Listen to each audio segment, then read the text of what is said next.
So let's hear it for a man that's gone to the sky.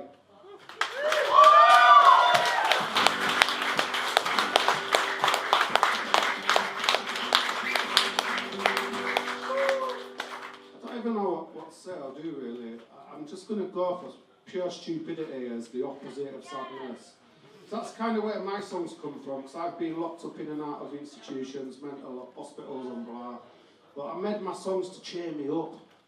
I made my songs to be so ridiculous that it was sort of bulletproof. So I'm just going to go for that vibe now. So, in dedication to Matilda Scoundrels, I love them lot, a fucking good set of lads. I'm going to start with a mixture of ska and science. Nobody ever mixes those two genres normally. You never ever see Stephen Hawkins in some fucking brogues and a Fred Perry at the front down the specials. You're never there. But this is the first time. Ska and science, here we go.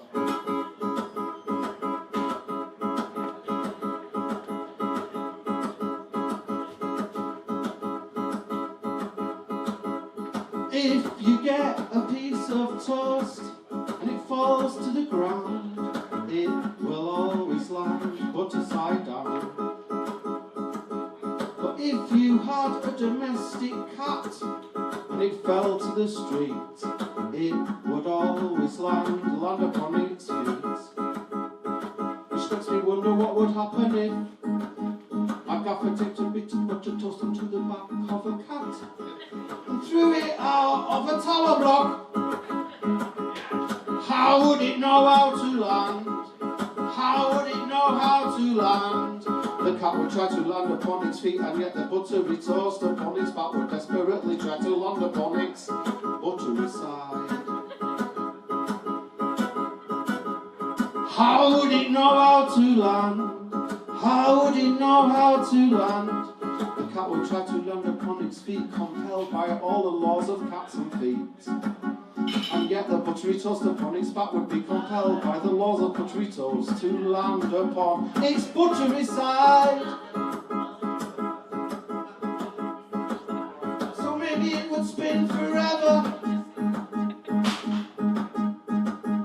Maybe it would spin forever, approximately 18 inches above the ground. That's where it would be found. Anti-gravity cats. Anti-gravity cats. Anti-gravity cats. Cats with toast on their backs. Anti-gravity cats. Anti-gravity cats. Anti-gravity cats. Cats with toast on their backs. It wouldn't work with Labradors, fat bastards. They'd lick each other's bums. Very similar to Tories in a lot of ways. Labradors, with the bum licking, the gout. But you could use the cheapest cats, you could use the scabbiest cats, you could use the horriblest cats, you could use the nastiest cats, you could use the most fluid and horrible cats. The kind that have eaten dead old ladies in blocks of flats. And you could use the cheapest bread, you could use happy shopper bread. You could use stale bread, moldy bread, you're not going to eat it, you're just going to toast it and butter it. And gaffer tape it behind a cat's head. But it wouldn't work with margarine. Do you know why? 'Cause margarine is the devil's spunk. Margarine is the devil's spunk. It's only 2 chemicals away from paint, for fuck's sake. It's not even food, it's yellow paint for your bread. And it will not help when creating an anti-gravity cat. Anti-gravity cats. Anti-gravity cats. Cats with toast on their backs. You could create a turbine out of felines thrown out of windows with toast on their backs. Strong enough to create enough electricity to power a community the size of Lewisham. You could create a turbine made of cats just outside the London Bridge station. Billy Bob. And you could flick one of them on the nose with an Oyster card to get them going. toast on their backs before you threw them out the flats. And you could create a system which would replace fossil fuel and nuclear power just by utilising scabby cats, stale brains and cheap butter. Do you see what I'm saying there? Science. Not good for vegans, like. Say again. It's not good for vegans, like. The butter. True, it's not good for vegans. This is a righteous point. It's been mentioned before. At one gig I had to resort to Vitalite. As far as I know, that is vegan. I don't know, it's yellow paint to me. I'm going to do a chorus, but in respect to the vegans. Vitalite! Woke up this morning wanting me bread, sir. And when I went to the fridge, there were no butter. It's all been used on toast on the back of cats. So the vegans were right all along. Just eat like that. Shittingtons. I just need to do a chorus now, I've got confused. It's very suggestible being me. If you shout things out, they'll end up in a song. And the song will go off on different tangents. But don't worry, that's all good. Anti-gravity cats. Anti-gravity cats. Anti-gravity cats. Cats with toast on their backs.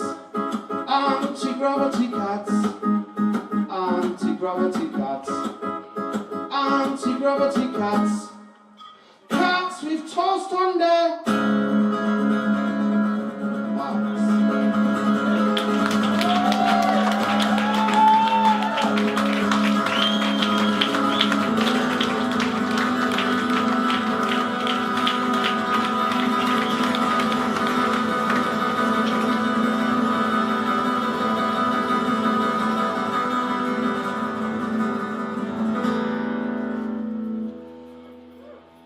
Now, it's a bit third world, but being from Bradford in the 80s, our favourite thing when we was at school was to do glue. Glue and petrol. My favourite was petrol. And my mum always used to say to me, Christopher, why do you fucking smell of petrol? And I used to go, I've been helping my mate fix his motorbike, Mum. But she took me hours to practice that on the way home off the face on petrol. Motorbike, Mum. And then my mum would say, quite truthfully, none of your mates have got a fucking motorbike. And that's how she knew. Probably the smell as well, and the behaviour. But your mum's psychic. How do mums know this shit? The first time I ever took ecstasy, my mum said to me, you've had that fucking ecstasy, you have. I'm like, Mum, how did she know? Well, apparently no one dances to songs of praise. I was like to know, I was waiting for the beat to drop. I was like, harmony's the good guys, but, you know, when's the beat coming? Fucking knobheads. Yeah, right, I get it. You walked in the valley of the shadow of blah, but where's the... Anyway, you know, your mum just knows stuff, so with that, in the interest of professionalism, this is a song about glue sniffing. All my life, I've been sniffing solvent fumes and now I'm tripping ooh. I'm in love with glue. It's my favourite drug to do. If you want to get off your head, first find a bread bag without any bread and fill it up with glue. That's what you want to do. Cheap and nasty, get from the corner shop too. Don't talk to me about MDMA. Spend all your time touching each other's face. Going, I love you. I've just met you, what's your name? Have you got any chuddy? Got any water? Do you know a taxi number? Fuck off. Glue! Better off glue! You're not so full, so glue. Don't talk to me about amphetamines. When I took speed and I went for a piss and I pulled on my zip and I looked at my jeans. Exactly. Glue. Glue. You know what I'm on about. Men. Don't talk to me about cocaine. There isn't even any fucking real cocaine anymore. You're fucking joking me. What the fuck are you all having? This bullshit, man. In the old days, it was proper cocaine. You had it, and your face was numb enough to smack yourself in the face with a brick and still laugh at your mum. Well, like nowadays, it's like basically, I don't know what it is, cocaine flavoured party powder. I mean, since we've left the fucking European Union, it'll be even fucking worse now. It'll be British cocaine flavoured party powder with added laxatives and caffeine. Fuck off. Cokeheads come up to me every fucking night. They tell me how cool they are, how hard they are, how many fights they've won, how many birds they've shagged, how many gangsters they know. Mate, I'm from fucking Bradford.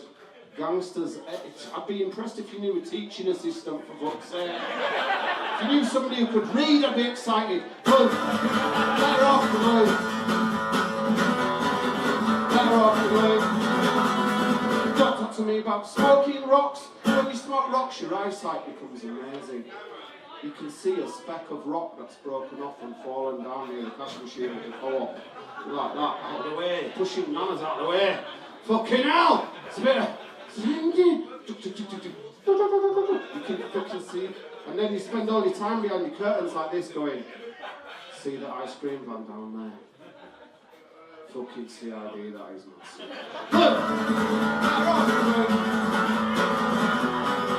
Who's better for you? Don't talk to me about LSD. First time I took LSD, me and my mate, Tony and Chris. Tony was Australian, Chris was from Dundee. We took this LSD, Tony give us it. He said, have it, I necked it. I thought it'll be 2 hours of Scooby-Doo-like experiences. I was not prepared. I was not prepared for the actual truth. And then I ended up in Glasgow, 8:30 in the morning, getting off a train with Tony and Chris. Tony was Australian. He got obsessed with going back to see his mum. He got his MasterCard out. He says, got my MasterCard. Gonna go back to Sydney, Australia. So we went to buy tickets to go on the plane. We were tripping our tits off. We never even thought whether or not we had passports. We just wanted the tickets. Tony had a MasterCard. I said, go on, Tony. Buy us some tickets to Sydney, Australia. We can go and see Bouncer. We can go see Mrs. Mangle, yeah. We can go and have a right good time. All the time. We can grow weed. We can live in the outback near Ayers Rock. Tony says, I'll sort it out. I said, sort it out, Tony. Tripping off her face. First time I ever had acid. On my gun. Stood in a queue to buy the tickets to Sydney, Australia. It took ages. Kept laughing and that. Couldn't tell if I needed a shit. And I laughed and got to the front of the queue. And Tony says to the woman, give me 3 tickets to Sydney, Australia, please. Got out his MasterCard. And the woman said, I'm sorry, son. This is the Royal Bank of Scotland. Better off now. Better off now. Don't talk to me about legal highs. What the fuck are you on about? If it's legal, it's clearly shit.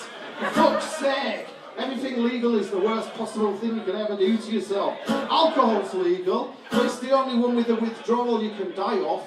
Even coming off gear, you don't die. You feel shit for a while, but you don't fucking die. Alcohol, you can fucking die off a drug, but it's alright, you can buy over the bar. Oh, legal highs, let's talk about legal highs. Oh, let's talk about spice, it's sending everybody mad in prison. You can get it in prison because it's not fucking illegal. People send it in, they spray it on the letters, spray it on the letters, you get your letter, chop it up in bits, put it in your fucking roll up. Ding dong! Legal highs are fucking doing harm, they've got no fucking charm. I went to my mates, he said, Chris, have you ever had salvia divinorum? He said it was a legal high, but I usually ignore them. He said, do you want some salvia? I said, what do I have to do? He says, you chong it in a pipe. I said, alright, that's fair enough, I don't know what to do with that shit. Give me a pipe, he said, make yourself comfortable, you fat knobhead. I said, why do I need to make myself comfortable? He said, you'll understand as soon as you've had the pipe. I chonged the pipe and then everything went.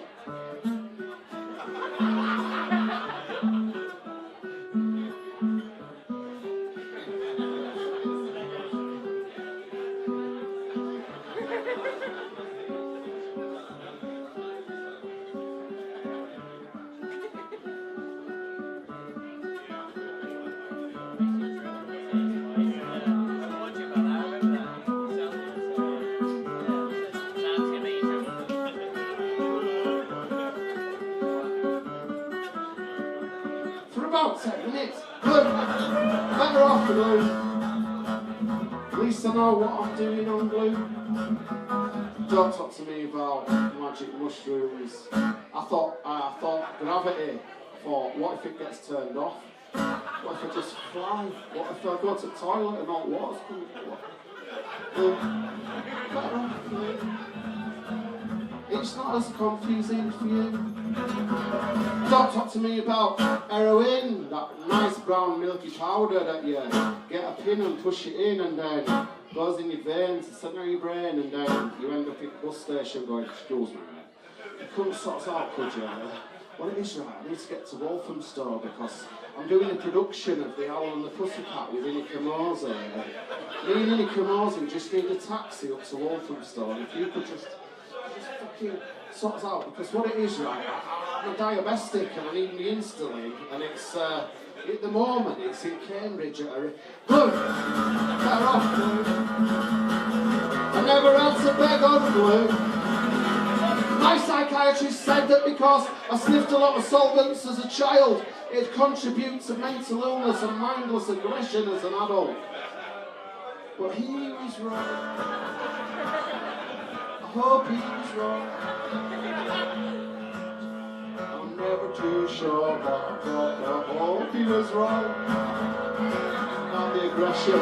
Why are you fucking looking at you, pub full of strangers? Who you think you are? I'll bury you all up to your neck in sand. Oh, I'll do a satirical mime about you. I'll put tiramisu on your face. I'll invite ants round. I'll make an event page on Facebook for ants who like tiramisu.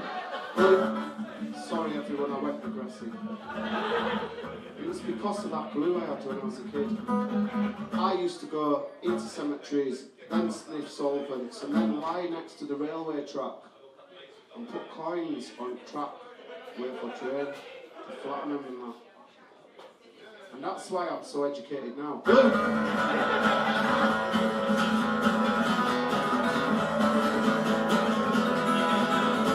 Thank you.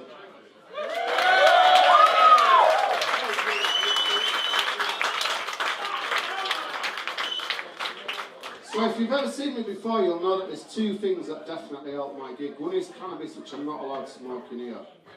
But the other thing is alcohol. So if anyone wants to give us any, Leffy or vodka or like that, I will drink it and it'll make the songs so much better. You've only got yourself to blame if it goes all boring. You know, that's what I'm saying. You know, bear with me. Give us a minute. How did Nigel Farage hide his drink problem and his real political persuasions?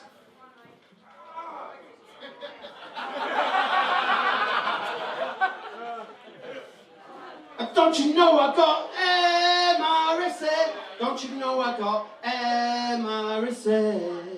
It's a flesh-eating bug, it's resistant to drugs, and it's eating my left leg away. Young man, when you came on this ward, I said, young man, you thought you'd get cured, but now, young man, we're chopping your leg off, cause no one cleans the fucking toilets anymore.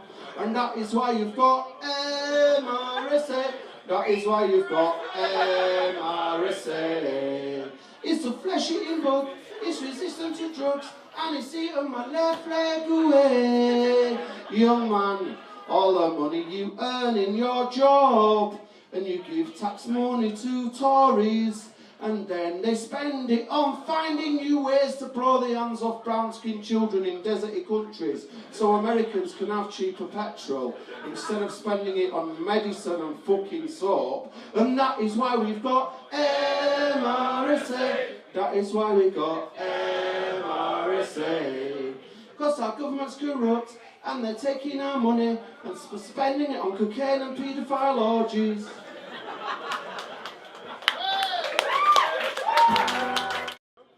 Is there any gardeners in the house? Anyone who's got an allotment? Oh. Okay, I'll do a different song then. But I know, that's why I checked. So I just checked before I did out. So yeah, this is a folk music song. Folk music is a style that I don't know very well. Smells of Rohypnol. I wouldn't sabotage the gig like that. No, it's slow acting. I'll be alright until the end of the gig. You'll have a right good night's sleep. Is that just neat vodka, mister? Can I have a round of applause for this mister who's brought me neat vodka? It may have a substantial effect on the... And isn't he fabulous? That is fucking fabulous. To be honest, I'm sort of looking for I'm advertising a poster as an interpretive dancer. Every show, every fat northern knobhead with a big nose needs a bez. Do you fancy being bez tonight? Do you just want to bez it up through the crowd when you're feeling it? Have a bit of a bez when you feel like he could be like a London bezzy.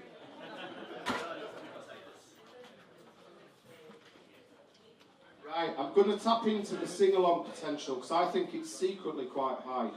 So I'm going to do like a James Brown one. I'm going to sing a line and you're going to sing it back. And anyone who doesn't sing it back, if you're not feeling it, that's alright. But I will follow you home and I will get housing benefit claim on your shed. And I will tap on your door every morning at about 9:30 and go, oh mate, what have you tried? Have you got any money for Lecky? Because my baby's going to die. So just to let you know, that will happen if you don't sing along. So, you know, once you're used to that, you'll end up singing along, it'll be great. So this is a mindless song of hatred against innocent infants. It's called I Hate Babies.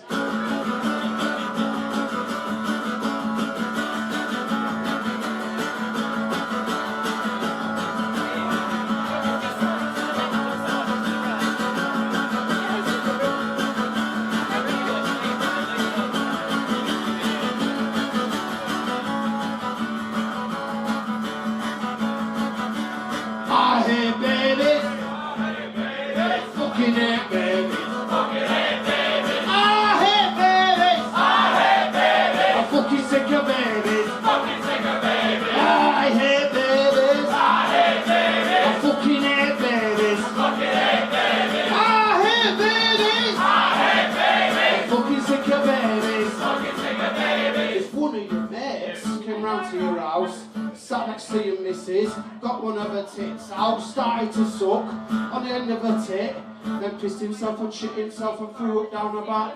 He'd smash his fucking face in. You wouldn't invite him round again.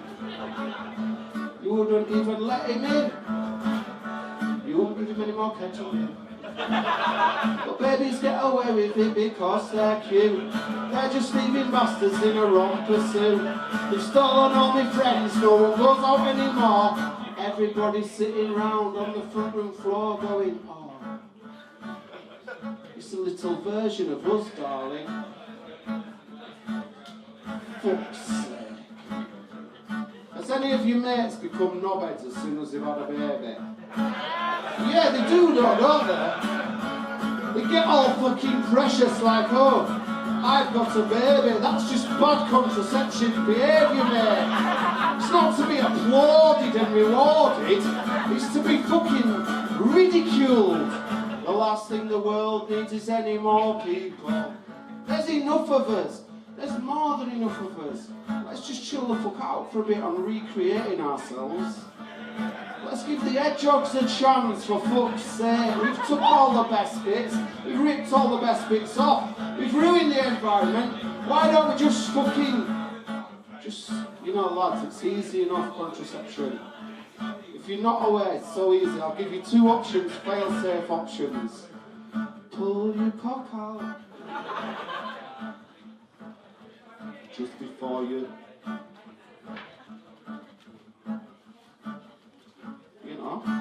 See what I'm saying?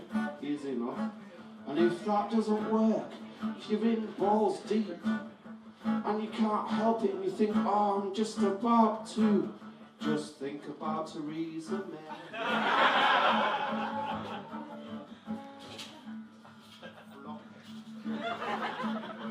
Or Mrs. Thatcher when I was a kid. Just think of Thatcher, you'll never come. Your heart will disappear. Even on Viagra, cocaine, amphetamine, sulfate, and crap. No one can think of Thatcher and come. Apart from Leon Britton, dirty bastard. So people of London, do you see what I'm saying? Babies, they're the enemy within. And babies can't skin up. They can't skin up for shit. You give them the Rizzlers. They slaver on the Rizzlers. Give them the backy. They drop the backy. You give them the draw. Give them a lighter, and what do? They fall off the back of the motorbike altogether. No base. They've got no balance. See what I'm saying? Babies are just a fucking... Turn your mates weird. Like I'm the only one in the park now at all, my age. It's not right, man. Our dean got out of prison, yeah? Been away for a bit, yeah? So he rang round, he said, who's coming out for a pint? And I'm like, that dean, I'm coming out. But everyone had a baby were like that. Oh, Dean, I'll have to ask Kirsty. No, man. If your mate's done time in the drug wars, if your mates have done time to keep you supplied with drugs, and leave your baby in a cardboard box, put some holes in the top, it'll be right. Leave it a pot noodle and a kettle, it'll be alright. Leave it a pipe and a rock, it'll be fine. I hate babies! I hate babies! Fucking hate babies! Fucking hate babies! I hate babies! I hate babies! I hate babies! I hate babies! Spend their lives lying on a bed, sucking on tits that are bigger than their head. Jammy bastards, lucky bastards, my head's massive. That's why my mum's always pissed off, man. Poor woman. Can't be easy. And my brother's head's bigger than mine. His head's massive. I feel bad for my mum now. But she could have avoided it all. By not having babies. And babies can make as much noise as they want late at night, but not me. People bang on my wall, they bang on my door, they say, shut up, you fat alcoholic, manic, depressive, care in the community, drug addict, knobhead. Which is a bit harsh. And I shout back, fuck off, mum!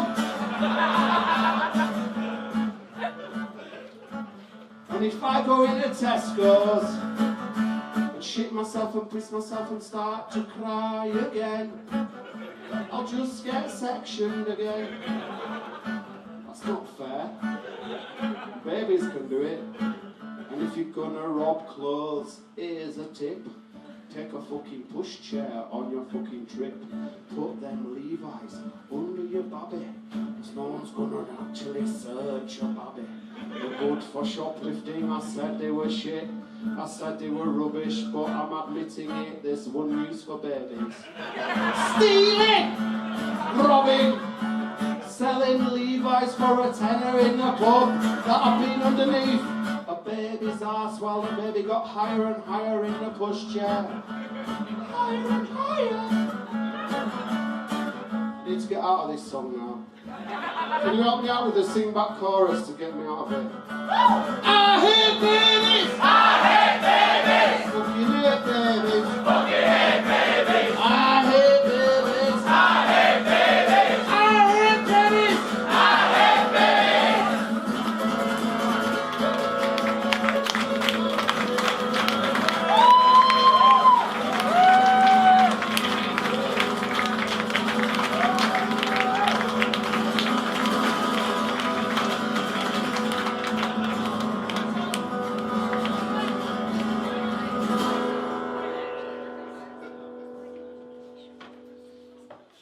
People of Lewisham.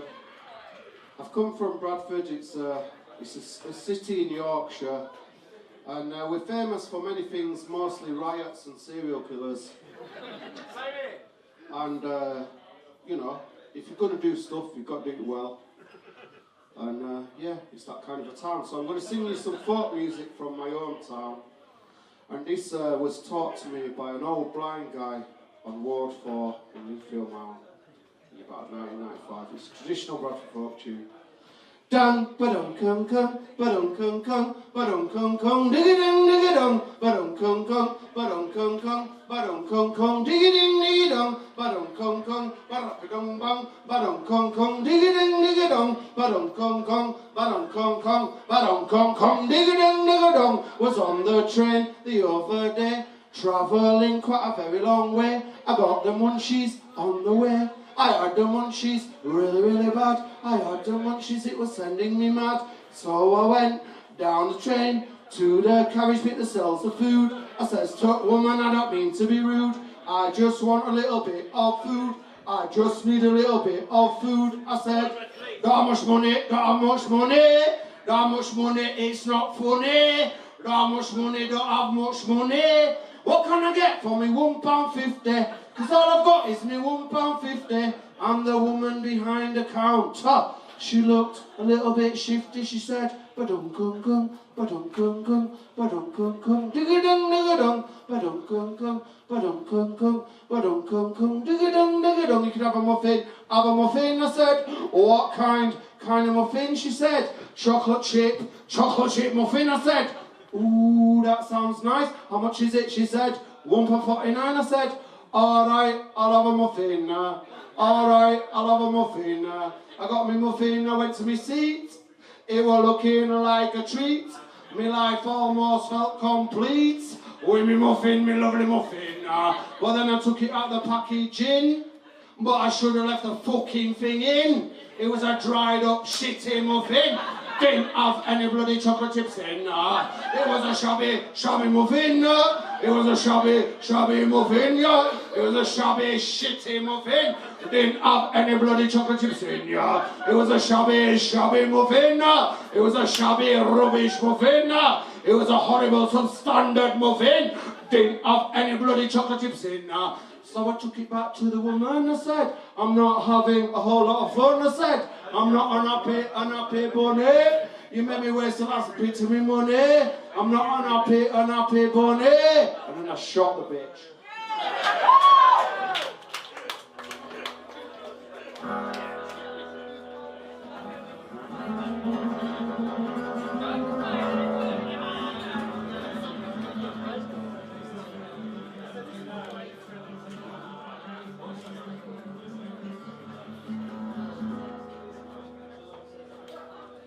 People of Lewisham. There's another guy that I know from years back in South East London called Paco. And Paco was a drummer in Innities, and before that was a drummer in the Conflicts. And every time I played here, he used to turn up and make sure I was alright and I had somewhere to stay. How fucking nice is that? That's true punk rock. That's real actual punk rock. And you lot have looked after me so many million times in your gaff in Peckham.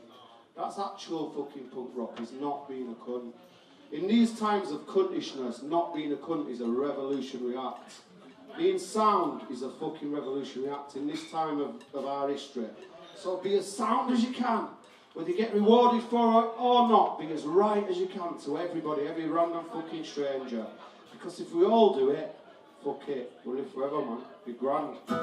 So this is the song taking the piss out of the EDL, the BNP, whatever they're calling themselves this year.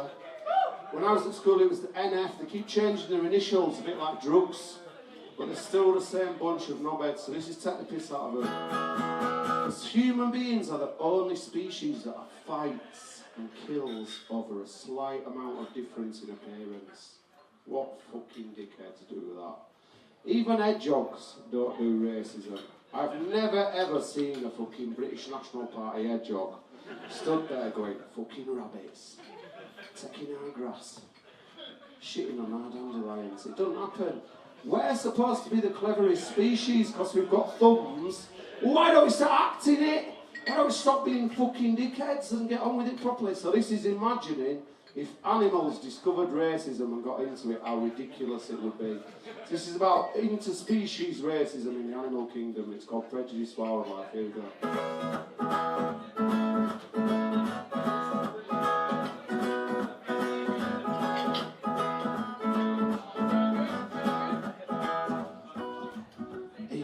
jungle, the racist jungle. The animals are all secretly racist. Some of the worst ones are the lions, and they've got a big problem with the cheetahs. They say, ooh, them cheetahs look slightly different to us. Even they've got the same number of legs, they've got different haircuts. Oh no. Let's be mindlessly prejudiced against them, they said. I won't let our Denise marry a cheetah. I won't let our Denise marry a cheetah. I won't let our Denise marry a cheetah. I won't let our Denise marry a cheetah. What would the kids be like, said the racist lions, as they pointed to the 3 lions on their white shirts. Fucking knobheads. But they're not the worst racist animals. I'll tell you about the next lot, they're even worse. In the islands, the Galapagos Islands, that's where you get racist giant tortoises. And they wander around, close to the ground, and they've got a big problem with the chaffinches. They say, oh, those chaffinches, they look different to us. They can fly. They've got wings and pointy beaks, especially adapted for eating seeds. Oh no! Oh, they must be some kind of terrorist organisation because they can fly! Oh, and they're always shitting on our lettuce. Oh, on Wednesday I had some lettuce, I thought it had garlic mayonnaise on it. Chaffinch. And the racist tortoises gathered round at the racist giant tortoise rugby league club one night, and they started to sing, I won't let our Denise marry a chaffinch, I won't let our Denise marry a chaffinch, I won't let our Denise marry a chaffinch, I won't let our Denise marry a chaffinch. What would the kids be like, said the racist giant tortoise knobheads. It'd be half tortoise. If anyone's from Bolton in the audience, that's toys. It'd be half tortoise, half chaffinch, which would make them chaffoises, or tortinches. And so the racist giant tortoises created a racist political party, the TNP, Tortoise National Party. And they had a really slow march around the Galapagos Islands. Nobody even knew they were having a march. It took 250 years, the numbers. And they couldn't make placards because they didn't have thumbs. Idiots. They're not the worst racists in the animal kingdom. It's in the Arctic, the frozen Arctic, that's where you get white supremacist polar bears. Because they're white, they think they're right, and they're always kicking the shit out of the penguins. Only the other day, a group of white supremacist polar bears left a great big burning cross outside Pingu, the penguin's igloo. And his igloo melted into the sea, and you could see him inside on his setting, having a wank to penguin porn, minding his own fucking business with his cock in between his flippers. And he come out and he said, you white furry knobheads, what are you fucking picking on me for? Is it because I is black and a white? And the penguin's getting sick of it, the penguin's getting sick of it, the penguin's getting sick of being picked on for the colour of their flippers. None of us chooses our birth, our background, our race, our fucking upbringing. Why should anyone penalise you for what you already are, for fuck's sake? And the penguins ran their brother cousins, the killer whales. And the killer whale said, what is it this time, you little knobheads? Do you want more pills? And the penguin said, no, they were really good, thank you. They were like the old days, they were. I had a third of one I was chewing my face off. They said, no, we're being picked on for being black and white. And the killer whale said, I beg your fucking pardon. Who's picking on you for being black and white? And the penguin said, well, polar bears. Killer whale said, we're not having this shit, lads. We're not going back to the fucking 80s. However hard Farage or any of them try, we're not going back to the 80s. He said, fuck off with that shit. We will sort them out for you, penguins. penguins, you're only little, you can't fight polar bears, but we are fucking massive. We've had a plan, we've had a plan, we've had a plan, we've had a plan, we've had a plan, we've had a plan, we've had a plan, we've had a plan, we've had a plan, we've had a plan, we've had a plan, we've had a plan. Penguin said, what is the plan, you massive knobheads? Killer whale said, it's easy. You get on the ice next to the fucking sea, right? We will wait hidden in the sea and then wind up the polar bears till they come after you and then trick them into falling into the sea and we'll eat them for us tea. Penguin said, alright, that is a pretty good plan actually. Black and white, let's fucking unite and get rid of these knobheads. So on Thursday morning at 11:30, all the penguins gathered on the side of the ice, knowing they had the backup of the killer whales under the sea. And in the distance they could see a group of white supremacist polar bears who were practicing the Hitler salutes and masturbating over pictures of Nick Griffin. Mrs. Thatcher, dirty bastards. And so to wind them up, the penguins began to shout. You can join in with this bit. Just in case there's any white supremacist polar bears outside, join in with this bit. The penguins began to shout. They shouted a traditional chant. They said, come and have a go if you think you're hard enough. Come and have a go if you think you're hard enough. Come and have a go if you think you're hard enough. Come and have a go if you think you're hard enough. Come and have a go if you think you're hard enough. Come and have a go if you think you're hard enough. Come and have a go if you think you're hard enough. Come and have a go if you think you're hard enough. We've been shagging your Denise. She was in a penguin porno film. She's covered in penguin spunk. And now she's had white and black. She won't be coming back. Ooh, no.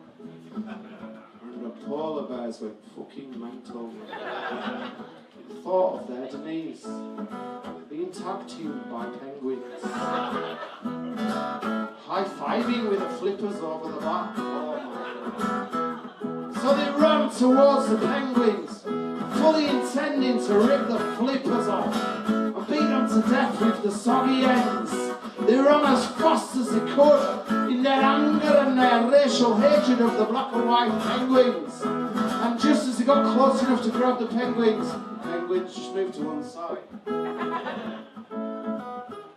knocked their own beer over. But they didn't care. Because somebody came to tip it back up for them. Yes, thank you. Thank you. Let's hear it for the east of England.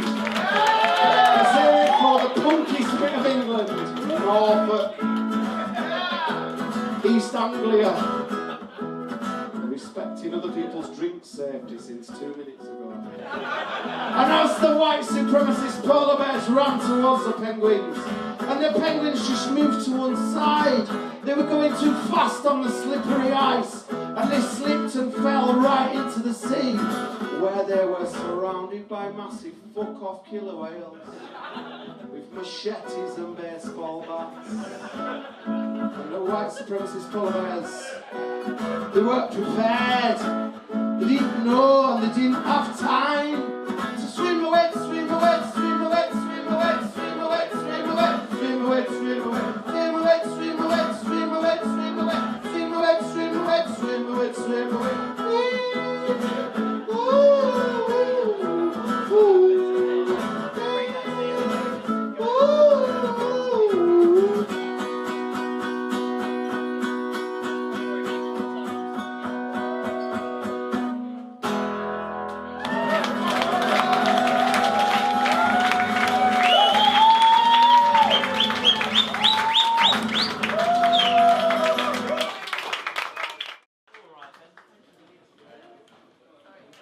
Point in time, I'm going to double check I've got any more time left because I don't want to take any time off Matilda's. I've got time left, Beth.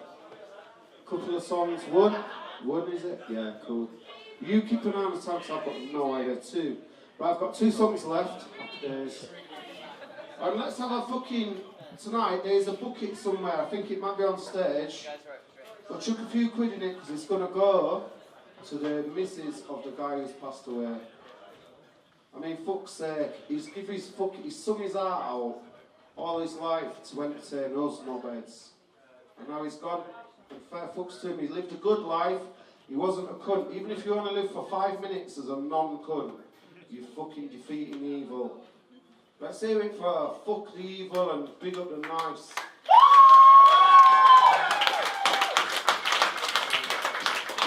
Just be sound. Bad times are trying to come back. Nazis are trying to come back. Don't have it.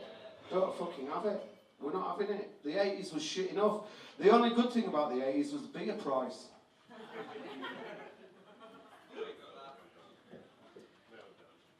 So I've got 2 songs left, so in the interest of being professional and keeping it short, these 2 songs are the entire history of Lord of the Rings in A minor.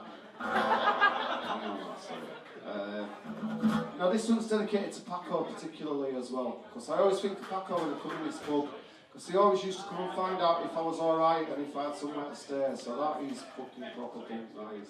And punk can always be played on one string.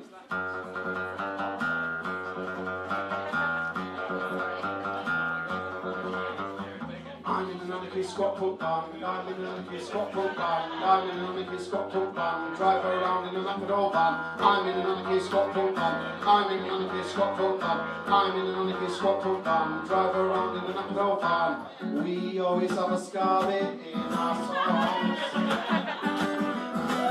We always have a ska bit in our songs. It's big when drummers arrest, it's big when he changes his vest, unless he gets depressed. Oh, we always have a ska bit in our songs. I'm in anarchy squat punk band, I'm in anarchy squat punk band, I'm in anarchy squat punk band, drive around in an Apodol van. Our carbon footprint is bigger than NASA, but we are always wishing our van would go faster. To liberate the beagles from a laboratory. We went to liberate the beagles from a laboratory. Set the beagles free. We took them home in the back of our van. 56 beagles to a squat in Nottingham. There was one thing we hadn't realised. The beagles have been smoking cigarettes all of their lives. The beagles have been smoking cigarettes all of their lives. And the beagles needed regals. The beagles needed regals. The beagles needed regals and we just didn't know. All we had at home was shitty herbal rolling tobacco. Oh no. And they bit us on our ankles and they bit us on our knees. Bit us on our bollocks and they gave us a disease. A disease that came from laboratories. A disease that came from laboratories.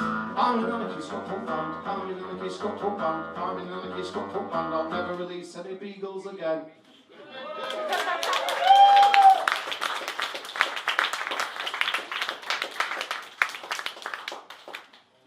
Okay. Well, last song time, and then we're going to get a proper band on, so don't be disappointed how rubbish it's been so far. Just stay for the proper band. 2 more shit-tons. This one is going to explain how I got here, if that makes sense. Not in a biological way, don't worry, it's not that bad.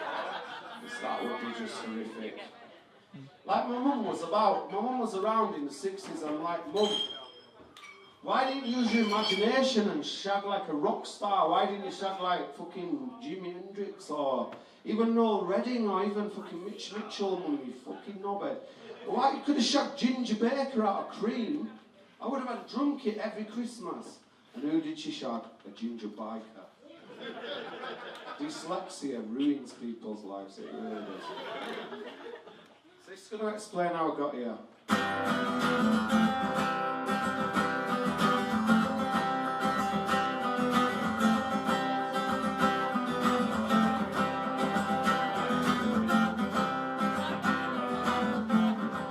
The pigeons told me to shoplift. The voices were so persuasive. The pigeons, they control my mind. Shortly afterwards I did find myself in Dixon's, putting things in my coat. And looking around and running away from the security guard. He was overweight and he thought he was hard. And that's when he involved the police on me.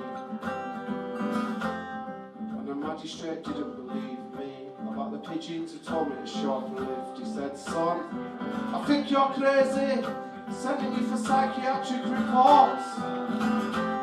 He said, please to me for psychiatric reports. He said, I'm sending you for psychiatric reports. I said, come on, mate, don't be tired.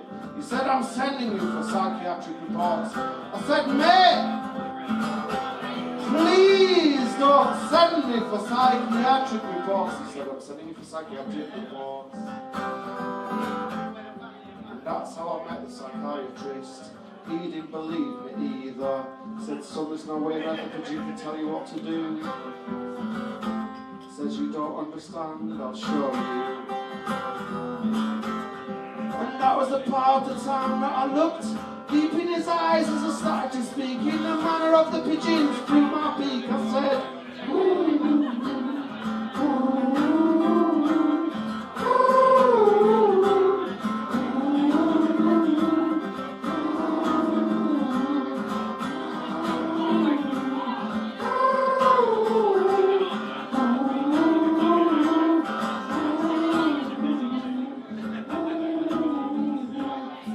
how I hypnotised the psychiatrist.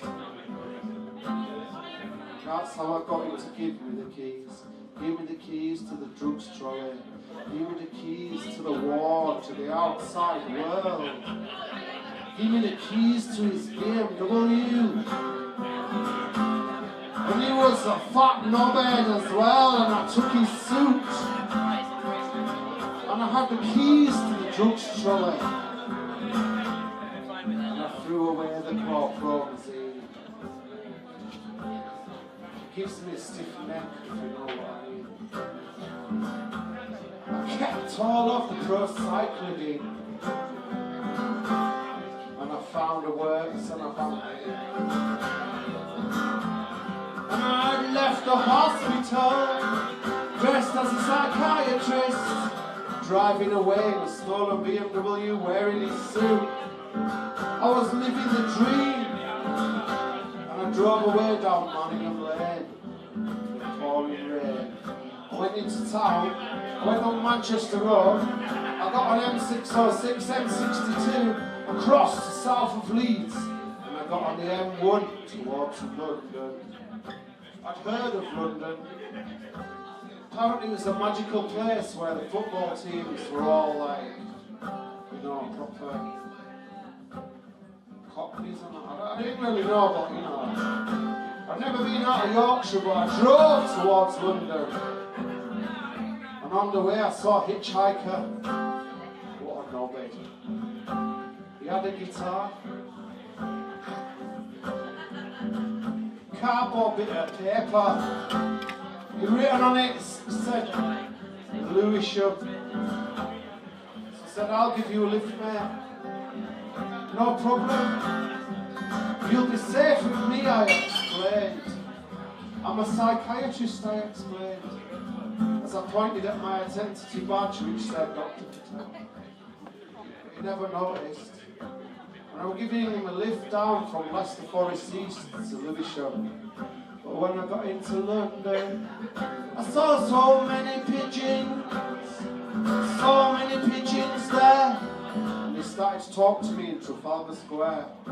They said, oh.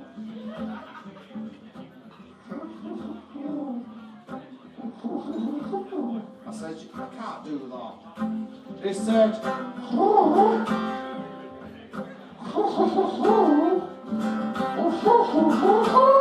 said, guys, that's evil. For anyone who doesn't speak pidgin English, this is what they said.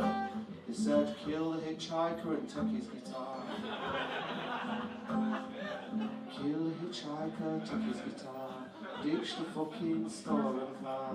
Nobody knows who Captain Hotknives is. You could pretend to be him. You could get his gig, you might get deals, it could be amazing. Have a clear.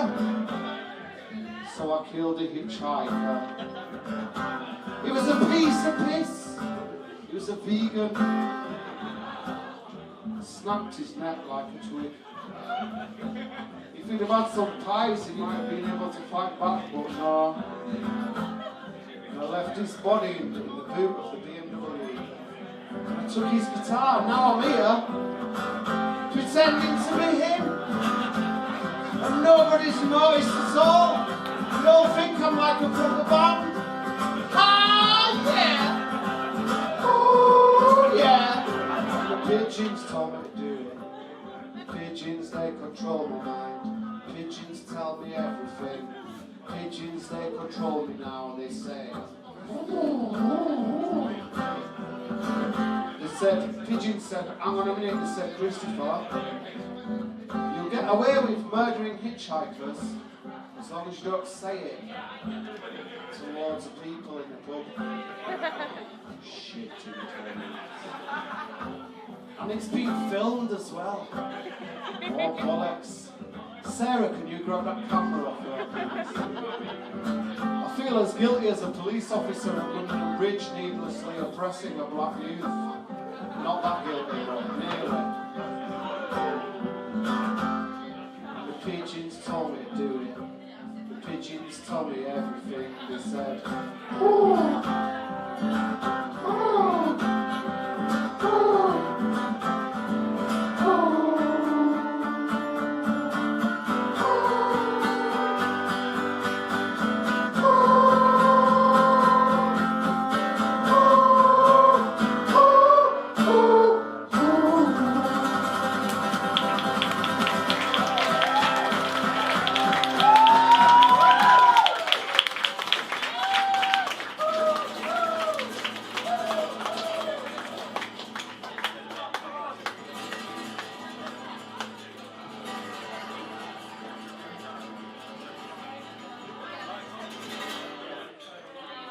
so I've got one song left.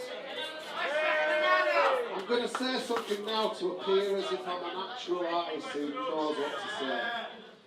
Bev, could I have some more guitar in my monitors, please? Sounded as if I was proper supposed to play that, wasn't it then? Sounded like a real actual, like I was supposed to do the gig instead of I escaped from a mental hospital and feel captain, not mine. So I think everyone's forgotten about that shit. Have you all forgotten about the murdering bit? Yeah, see? We're all friends here. In Lewisham. It's all good. So this is my last song. And again, just before I go, let's hear it for the fucking poor fuckers in bands who lose their minds from too many late nights but give us entertainment and love. More than we could ever give them. This one's dedicated to my Nana Drake-up, an innocent ginger Nana with ginger hair, innocently trying to look after her family in the face of a drugs epidemic. And this is a Christmassy song, and it's about stealing off your own family at Christmas for drugs. So it's a heartfelt, heartwarming Christmassy one. And I know it's nowhere near Christmas, but I'd just like to dedicate this to any disabled hedgehogs or any blind squirrels, or to milk it a bit harder. And this, here we go.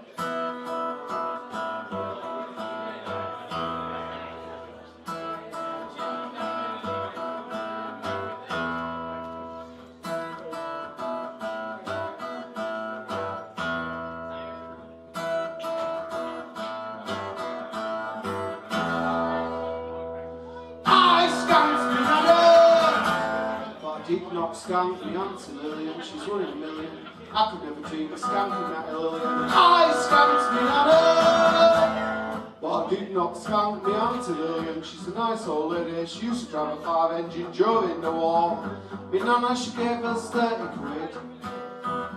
She said, why don't you fuck off up to the flats and get us a quarter of squidgy black arcade? Get us a quarter of squidgy black and come straight back. So I need it for my arthritis and that. I said, Nana, how come I've always got to score for you? She said, dickhead, look at me, I'm 82. I've got my pinny on, let's go to the flats. Get us a quarter of Pakistani black and come straight back. So I promised I would come straight back with a quarter of squidgy black, but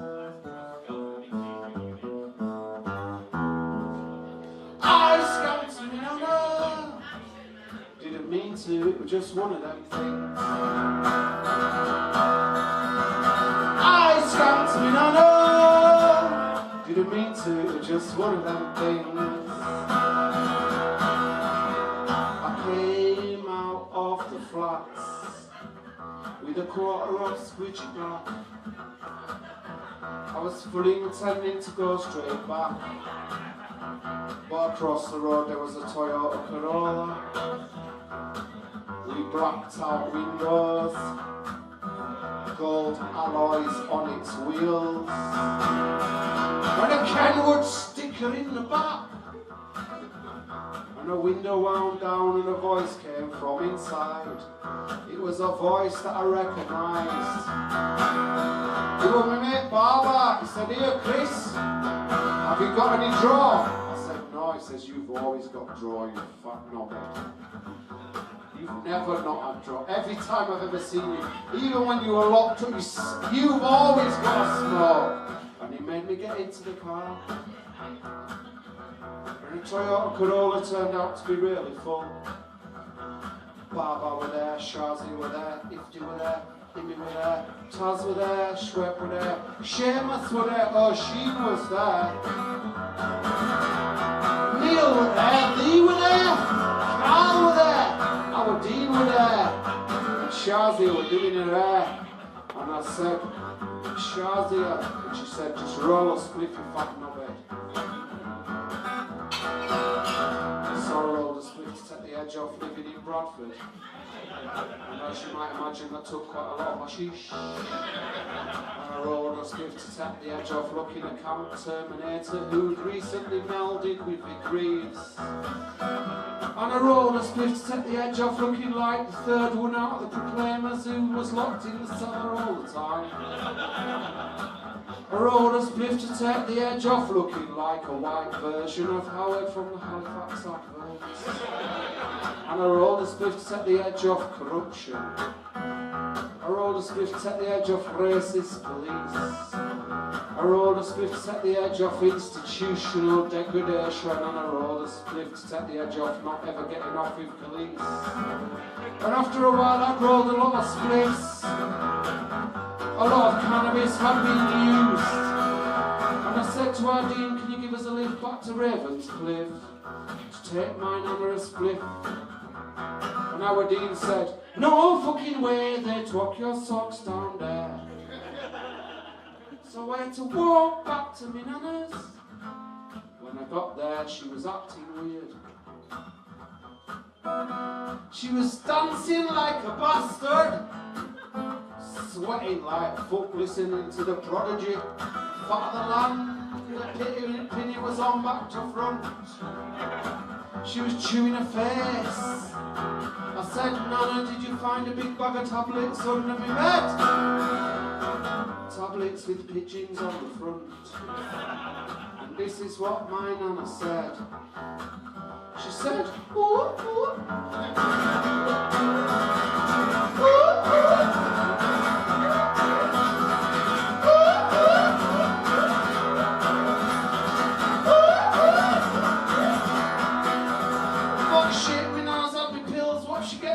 Like the beginning of an episode of Casualty."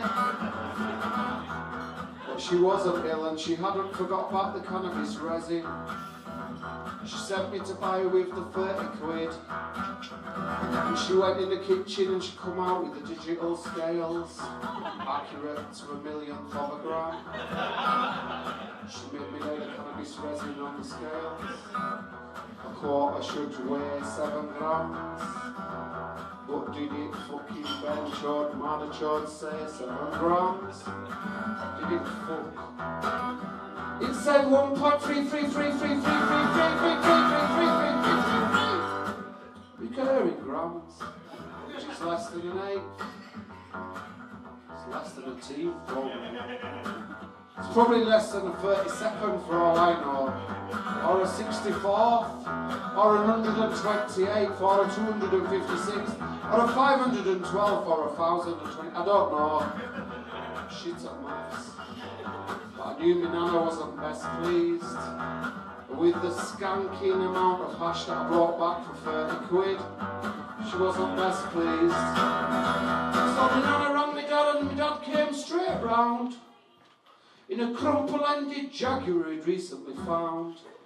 He got out of the car with a baseball bat, and he made me lay my hands on kitchen table flat. He batted the back of each hand with a baseball bat. He batted the back of each hand with a baseball bat. He said, that's what you get for thieving off your family. I had to walk all the way to Bradford Royal Infirmary.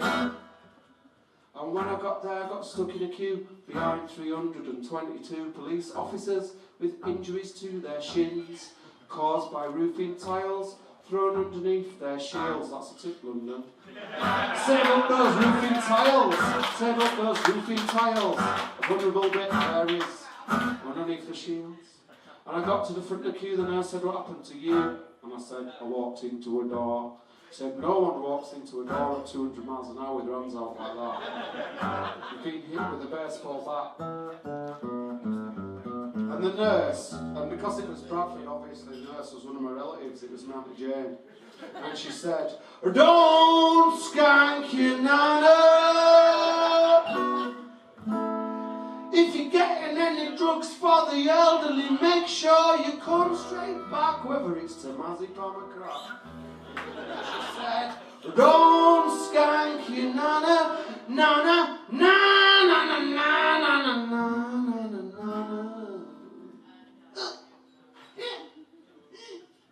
After all, it was your nana who stopped you from having to go into care.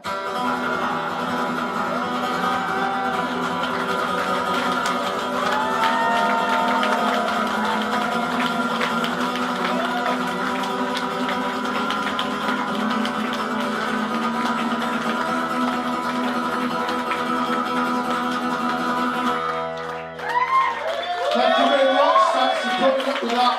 And there's a proper band on now. Proper music on now. So 5-minute break, have a smoke and Matilda's candles. Thank you, good night.